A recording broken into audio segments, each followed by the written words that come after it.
Thank you for auditing Professor Skye's Record Review, the always positive new music review show hosted by a French professor who, at the end of this video, I am going to one-up King Gizzard and the Lizard Wizard. You're going to see. I am going to take the conceit of their band name and explode it and blow your mind with one of the worst jokes you've ever heard. So I'm going to be reviewing King Gizzard and their new album, L.W. And very clearly this is connected to their album that released last year, K.g. K.g. for King Gizzard and L.W. for Lizard Wizard. And it's interesting because earlier this week, Anthony Fantano, who I enjoy quite a bit, I watch probably about half of his videos when they come out, he had this whole little thing about deluxe editions of albums. And he pointed out rightly that in the last couple years, artists have been releasing deluxe editions of albums that just came out. You know, as opposed to waiting for the 5-year anniversary or 10 or 25 year, it's like the 4-month anniversary. You know, kind of like Ariana Grande just released her album Positions again. I reviewed that album once, I'm not going to review it twice. And it's interesting because I think we can sort of see this release, LW, in a similar light in a sort of way. First of all, I am all for deluxe editions. Any way artists make money these days is good with me, so there's no criticism here. But this is a much better way of doing it, because this isn't at all a deluxe edition of the first album. It's actually just taking a double album and splitting it into two, which is a much more interesting idea, because you get the first album and you have the idea of it in your head, and you learn it and you memorize it and you love the lines and you love the riffs, and then they come out with a very similar style, same vein, but different songs, and you get to appreciate it on its own. I sort of wish that all double albums were broken into two, because it can be so much to try to absorb all at once. I think you could take any track from any two of these and mix them up, and you wouldn't necessarily know. The value comes when you listen to these albums over and over again, and all of a sudden, you couldn't possibly put a song. So right now, if you took a song from KG and put it on LW, I wouldn't really know. I haven't been sitting with these albums that long. But I think after a year of listening to them individually, I would not be able to put them together.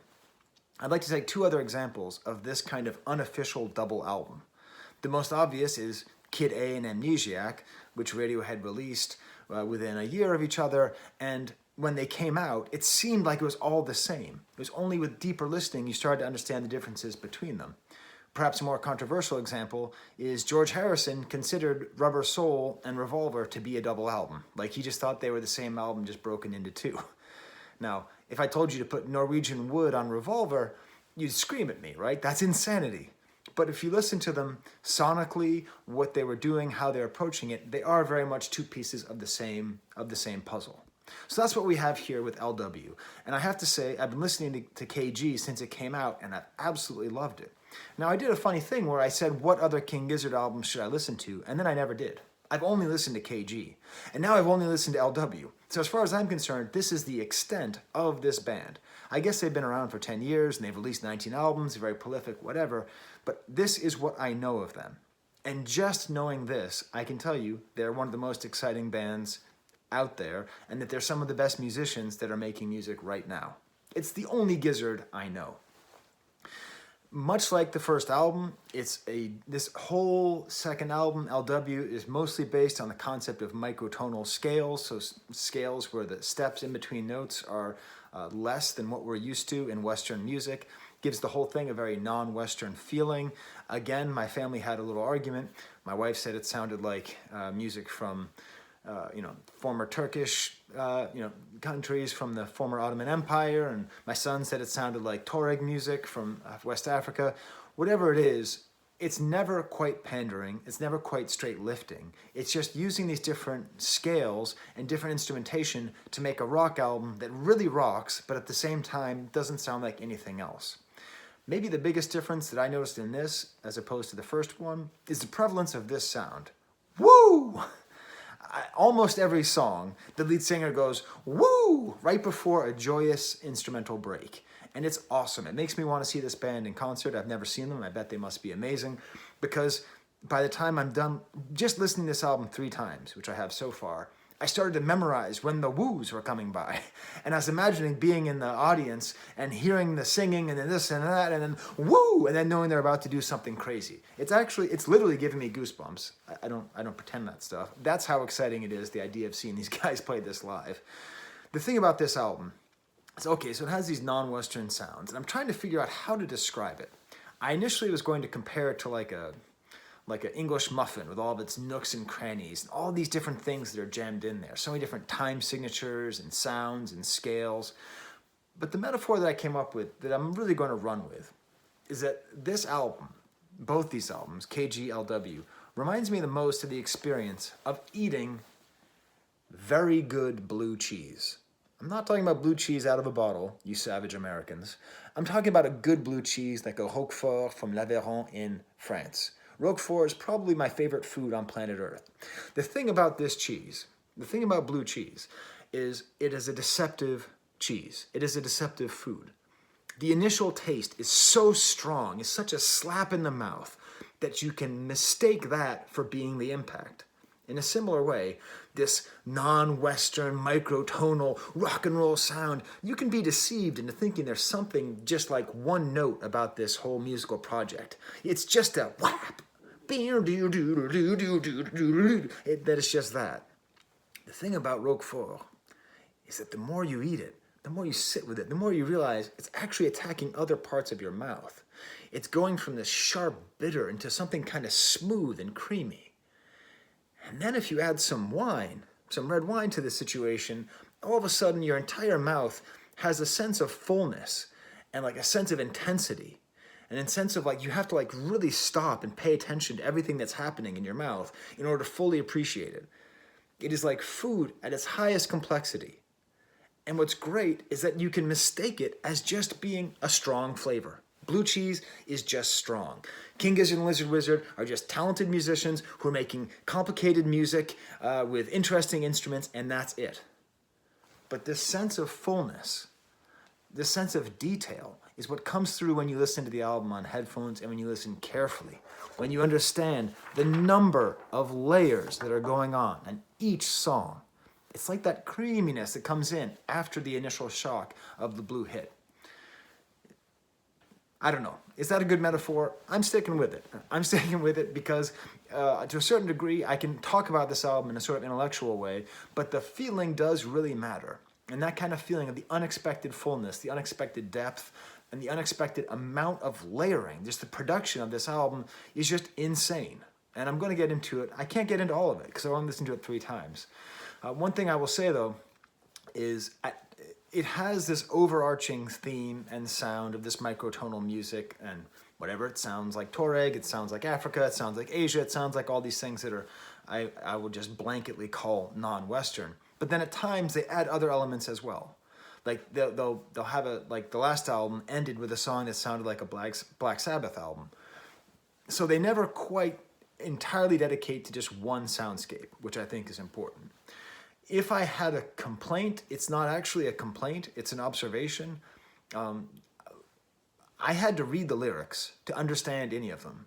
The lyrics are so buried in the mix, they seem so secondary. It's like one of these bands that's instrumental, except there's someone singing, you know? I mean, I'm glad it's not instrumental because it's nice having a voice in there, but for the most part, it's really hidden in the mix, and then when you actually read the lyrics, they're just kind of like, things are bad, global warming, ooh, Trump, is not so good, and ooh, like they're just kind of like generic protest songs. But I don't think it matters. I think what matters is the quality of the musicianship. The lyrics are good enough. They're not cringy, they're just not great. So what I'm going to do is what I always do. I'm going to pick one song and I'm going to have you listen to it either before or after I point to it. I'm going to point to it up here. And I'm going to use this as an example of the album. The song is called Supreme Ascendancy. And this is the most typical track of L.W. by King Gizzard and the Lizard Wizard. Wait till you hear my joke at the end. It's not that good. So this shows one of the variances of the album where it sounds very Chinese or Asian with the scales that they choose, even the instruments. I believe they're using some kind of Chinese instruments here. But mixed in with that are like these insanely rocking drums, a great drummer, sitar sounds, all these fills going on at all times. The lyrics are the most clear on this song, and it seems to be mostly about Trump because it talks about, I don't know, how can you get away with murder in the first degree? Just sort of a concept of you know, oh no, what's happening in the world? Why are things so bad? Maybe it's not Trump in specific. Maybe it's just the general tendency that we're having in our world to elect bad people. But then what I want you to really focus on is this chorus, okay?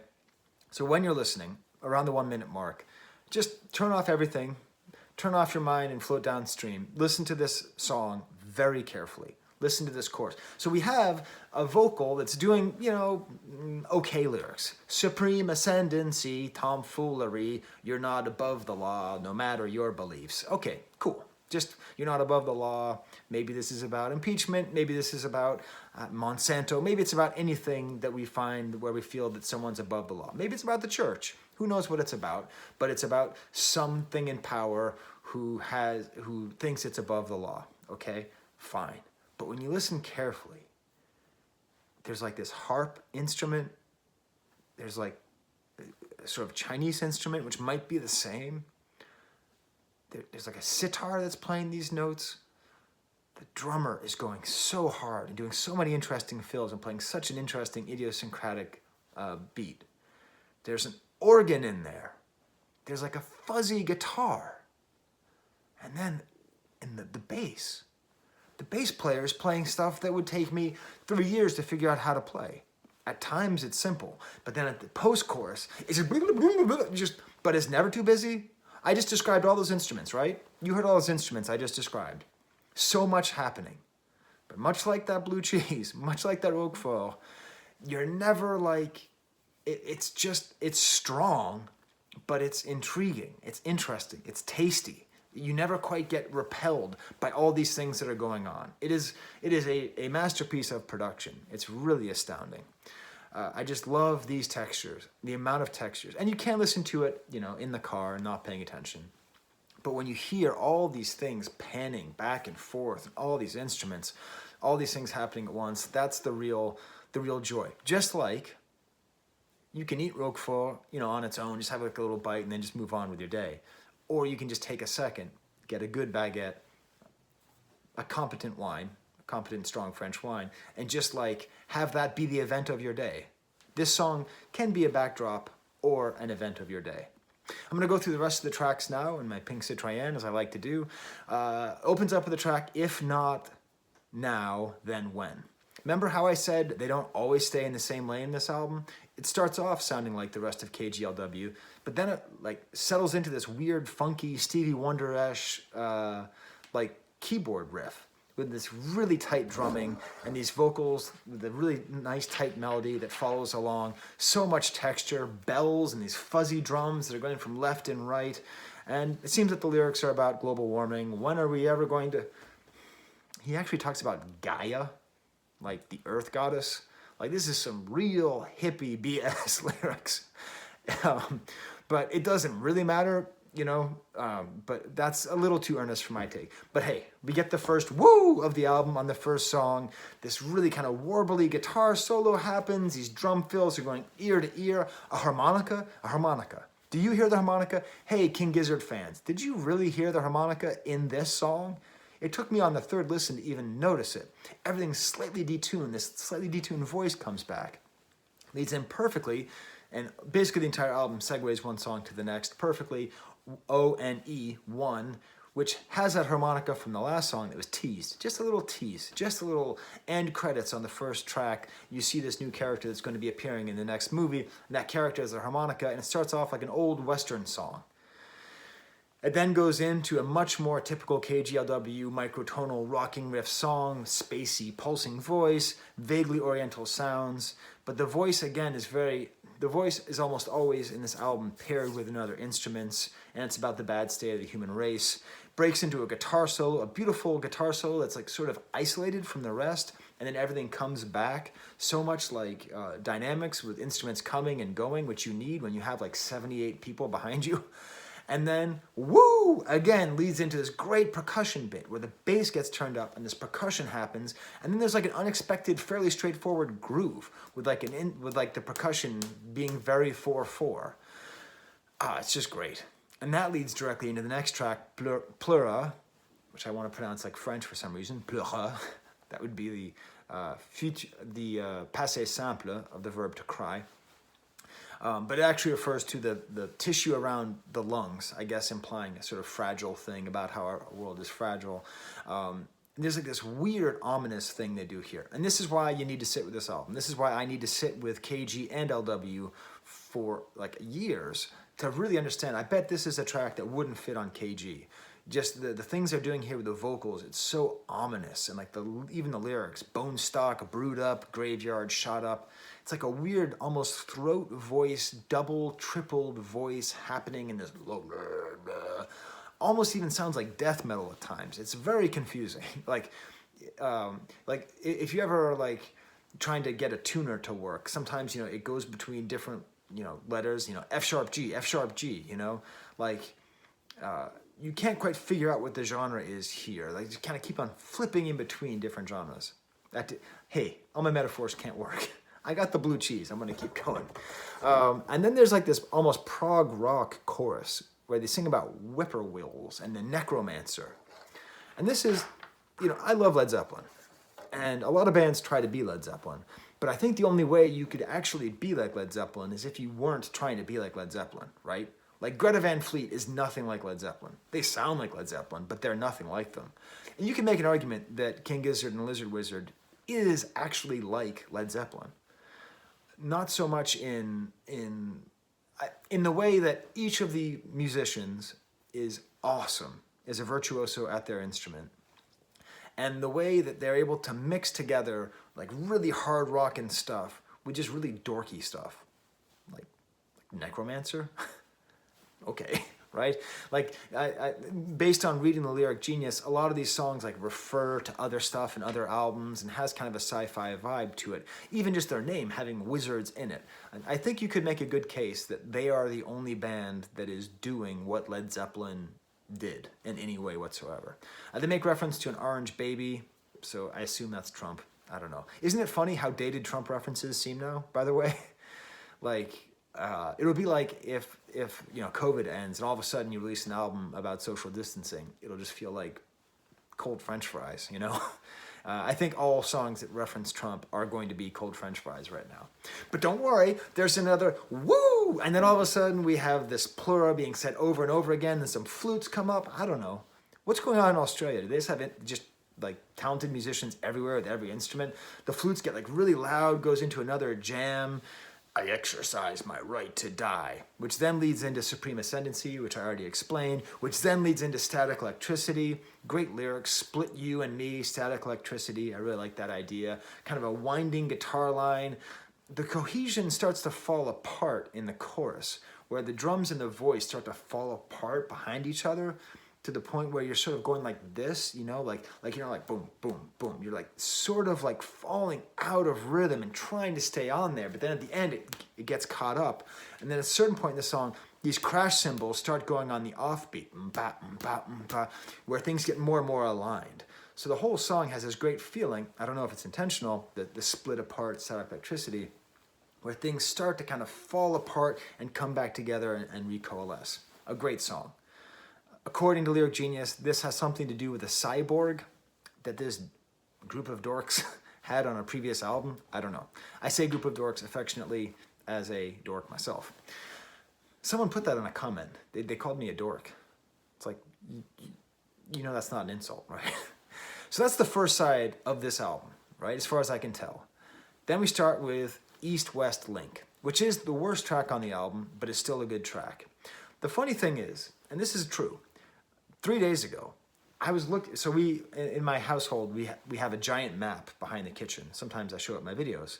And I was looking at the map, and I was looking at the way that all of these countries, the question I asked was, what country would be the least affected if the text from a map was put onto the country itself? So like if all these letters were actually turned into like gigantic block walls, and plunge down in the middle of the country. Obviously, United States would be destroyed.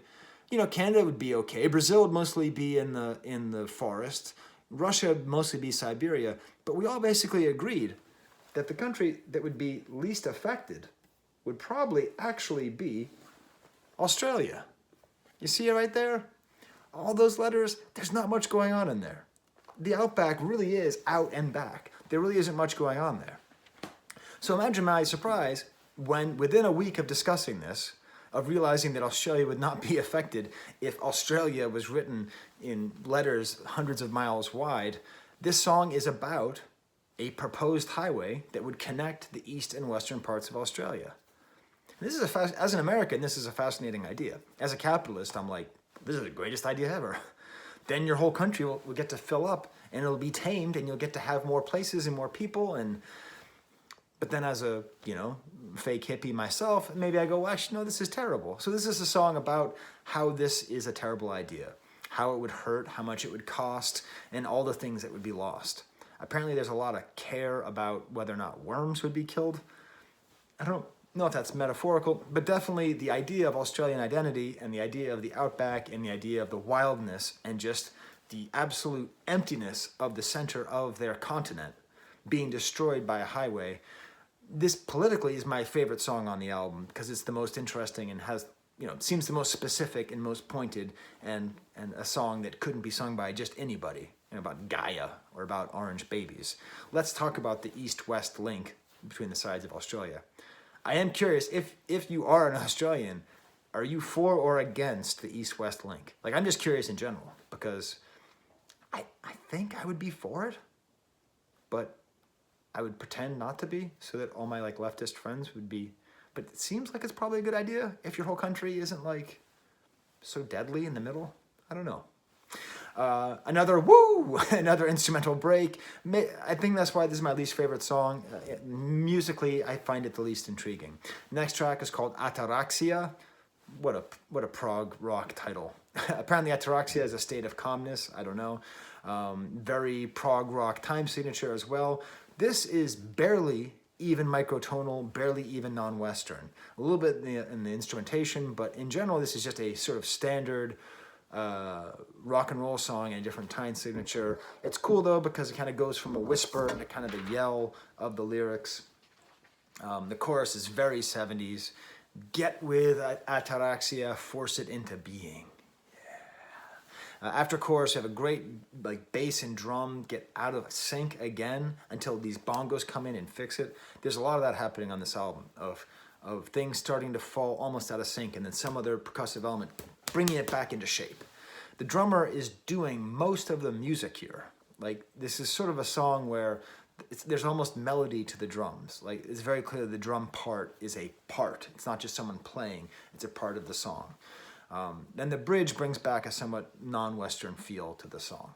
We then get to the what's sort of the end, the penultimate track, See Me, which has a very cool descending guitar line. In my previous review, I compared this album to the music by the Goblins when they did music for the movies of Dario Argento. So if you ever watched that giallo Italian horror, there's a very specific rock band that did this really cool guitar-based, sometimes microtonal, unsettling rock music. And this kind of goes back into that Goblins zone. Am I crazy on this? Does anyone else hear that? Or do you not know the Goblins? If you don't know the Goblins, look them up. They are amazing. If you don't know Dario Argento's movies, actually, watch those. They're great. A little bloody. This one starts with a woo. Woo! Just a beautiful guitar line here. I love it. I love the soundscape here. The drums are very far behind the beat. The bass is just at the end of each measure. Very catchy. It's maybe the catchiest song. Even more woos throughout the song. It talks about being invisible. Leads into the final track, k.g.l.w, which is also the name of the first track on the last album. So this means two things. If you have both these albums, you listen to them back to back, they start and end the same way. And also, if you're listening to these on a loop, then, streaming, then they will lead into each other. So are you here? Bo, do you want to come on the camera, Bo? My dog's walking around. He needs to get up in the sun. Come on, Bo. You want to come up? You want to see if you can hop in my lap? No, you're just going to go in the sun? All right. Check in with you later. Did you hear how quietly he walked in? He's scared of upsetting my video. So what's cool about this is that it's the same melody in the beginning, k.g.l.w, but on the first track of KG, it's instrumental. So it's a nice melody. It's the melody that sets the tone for how the whole album is going to sound, and it's nice having it brought back here. But then in this case, this version kind of breaks apart, and it becomes like another weird heavy metal, almost Black Sabbath sounding song, echoing the end of the last album. So let me see if I can say this in one sentence. Don't have a script, I just have notes. Let's see if I can say it. The last track of the second album is tied to the first track of the first album and the last track of the first album.